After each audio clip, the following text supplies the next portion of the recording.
నమస్కారం. వనవానికి స్వాగతం. ఈరోజు వార్తలలోని ముఖ్యాంశాలు. అల్లూరి సీతారామరాజు జిల్లా రంపచోడవరం సర్కిల్ ఇన్స్పెక్టర్గా నూతనంగా బాధ్యతలు చేపట్టిన సన్యాసి నాయుడు అసాంఘిక కార్యకలాపాలపై కఠినంగా వ్యవహరిస్తామని హెచ్చరించారు. మంగళవారము స్థానిక పోలీస్ స్టేషన్లో ఆయన విలేకరులతో మాట్లాడుతూ, గతంలో తాను రాజవొమ్మంగి సీఐగా పనిచేసి బదిలీపై ఇక్కడికి వచ్చినట్లు తెలిపారు. ఈ సందర్భంగా ఆయన మాట్లాడుతూ, గంజాయి రవాణా, కోడిపందాలు, జూదం మరియు వేగవంతమైన డ్రైవింగ్ వంటి చట్టవిరుద్ధ కార్యకలాపాలను అరికట్టడానికి ప్రత్యేక నిఘా ఏర్పాటు చేసి వాటికి పాల్పడేవారిపై కఠిన చర్యలు తీసుకుంటామని ఆయన స్పష్టం చేశారు.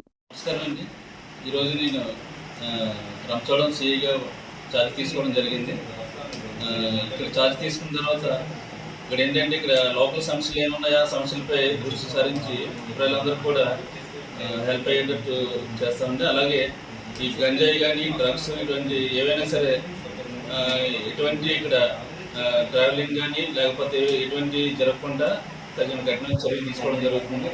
అలాగే ఈ యూత్ అంతా కూడా రోడ్ల మీద స్పీడ్ ర్యాష్ డ్రైవింగ్ చేస్తూ ఈ స్కూల్ కాలేజీకి వెళ్ళే పిల్లలతో చాలా ర్యాష్గా డ్రైవ్ చేస్తూ భయభ్రాంతులకు గురి చేస్తున్నారు. వాళ్ళందరిపైన కూడా యాక్షన్ తీసుకోవడం జరుగుతుంది.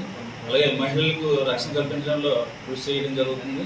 అలాగే ఎటువంటి అసాంఘిక కార్యక్రమాలు కానీ దీనికి కూడా తావు లేకుండా ఇక్కడ విధులు నిర్వహించడం జరుగుతుంది. అలాగే ఎవరికి ప్రజలకు ఎటువంటి సమస్య ఉన్నా సరే వచ్చి కాంటాక్ట్ చేయవలసిందిగా కోరుతున్నాను.